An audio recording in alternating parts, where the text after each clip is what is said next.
একটা অদ্ভুত প্রশ্ন। আল্লাহ যদি এত বেশি দয়ালু হন, এত বেশি ক্ষমাশীল হন, তাহলে আল্লাহ কেন জাহান্নাম সৃষ্টি করলেন এবং কেন তিনি সেখানে মানুষকে নিক্ষেপ করবেন? এই প্রশ্নটাই ভুল। প্রশ্নটা হওয়া উচিত ছিল এমন: আল্লাহ যদি এত বেশি দয়ালু হন, এত বেশি ক্ষমাশীল হন, তাহলে কিভাবে একজন মানুষ জাহান্নামে যেতে পারে? আমাদের এই জীবনের প্রত্যেকটা মুমেন্ট, প্রত্যেকটা সেকেন্ড আমাদের জন্য অপরচুনিটি।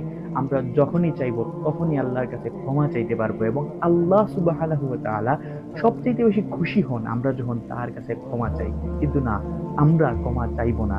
আমরা যখন আজান হবে তখন আমরা নামাজ পড়বো না, রমাদানের রোজা রাখবো না, আমরা আল্লাহর পথে ফিরে আসবো না, রাসূল সাল্লাল্লাহু আলাইহি ওয়াসাল্লামকে মানবো না, কিন্তু আমরা জান্নাতে যাইতে চাই। তাই এই কোয়েশ্চেনটা করলে হবে না যে কেন আল্লাহ জাহান্নাম সৃষ্টি করলেন এবং কেন তিনি সেখানে মানুষকে নিক্ষেপ করবেন। বরং আপনাকে কোয়েশ্চেন করা লাগবে, আল্লাহ এত বেশি দয়ালু এবং ক্ষমাশীল হওয়ার পরেও একজন মানুষ কিভাবে জাহান্নামে যাইতে পারে? রাসূল সাল্লাল্লাহু আলাইহি ওয়াসাল্লাম বলেন, সবাইকে জান্নাতে প্রবেশ করানো হবে, শুধুমাত্র যে নিজে অস্বীকৃতি জানাবে জান্নাতে প্রবেশ করতে। এখন কে নিজে অস্বীকৃতি জানাবে জান্নাতে প্রবেশ করতে?